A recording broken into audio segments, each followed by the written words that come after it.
देखिए 5 बजे के बाद के जो आंकड़े अब आ गए हैं, मैं अभी देख रहा था, तो 65.5% एवरेज है और कुछ इलाकों में 70% तक है, जैसा वहां एक ट्रेंड रहा है। मैं पोलिंग परसेंटेज को बहुत ज्यादा महत्व नहीं देता हूँ। मैं इस पर जानना चाहता हूँ कि क्या ये चुनाव पिछले चुनावों से कुछ डिफरेंट है, जी या क्या ये चुनाव देश के अन्य चुनाव से डिफरेंट है।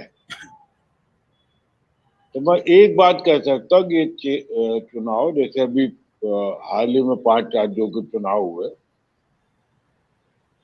तो हर जगह चुनाव अंतिम दिन तक हिंदू मुस्लिम एजेंडे पर जरूर आ जाता था।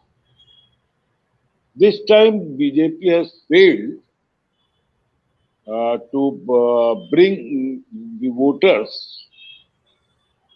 up to that level जहाँ हिंदू मुस्लिम की बात हो रही है। जी इसका एक कारण यह है कि वहां मुसलमान सिर्फ 2% है और हिंदू स्टेट ऑलरेडी है, तो आप क्या लोगों को बताएंगे कि नहीं आप खतरे में हैं। अन्य जगह पर जहां ज्यादा आबादी होती है वहां बताने में सुविधा होती है। दूसरा कारण यह है कि वहां के मुद्दे भी पिछले 5 राज्यों के चुनाव से अलग है।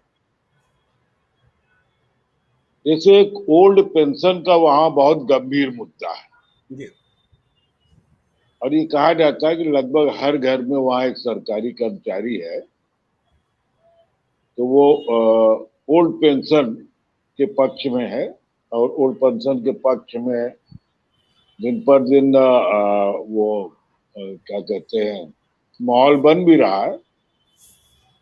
और जितनी गैर बीजेपी शासित सरकारें हैं वो सब एक एक करके ओल्ड पेंशन स्कीम को लागू भी करती जा रही है। जी तो एक बहुत बड़ा मुद्दा है कि क्या वहां के लोग ओल्ड पेंशन के अगर पक्ष में है, और अगर पक्ष में है तो जाहिर है फिर वो वोट बीजेपी के बजाय कांग्रेस को करेंगे। दूसरा वहां बेरोजगारी पर बात हुई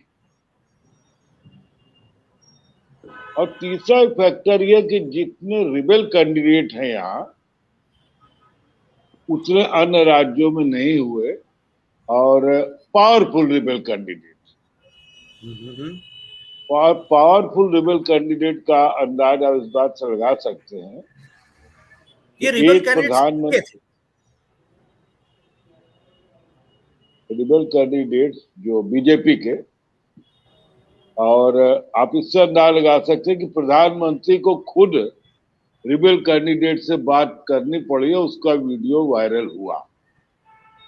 ऐसा मैं पहली बार देख रहा हूं कि कभी कोई प्रधानमंत्री स्वयं बात कर रहा है।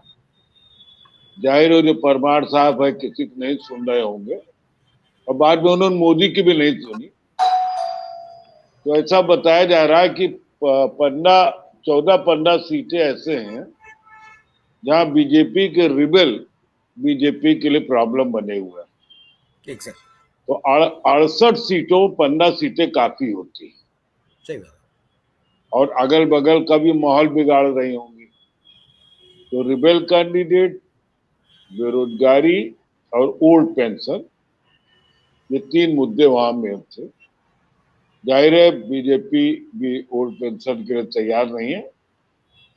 तो उस पॉइंट से देखें तो कांग्रेस के लिए एक clear cut win win situation है कि वह हम करेंगे, वो कहते हैं हम नहीं करेंगे या कुछ नहीं कहते।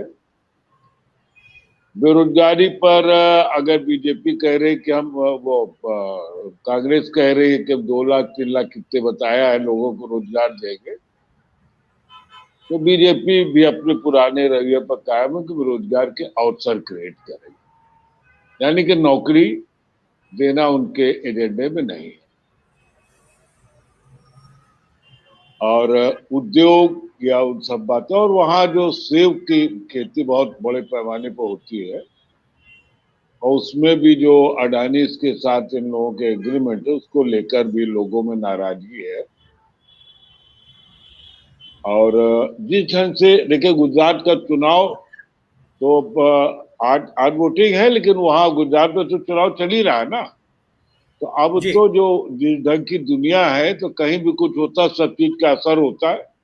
और आप हमसे जुड़े रहने के लिए सब्सक्राइब करें YouTube पर, फॉलो करें ट्विटर पर और लाइक करें Facebook पर। और ज्यादा जानकारी के लिए आपको टाइप करना होगा सिर्फ न्यूज नशा।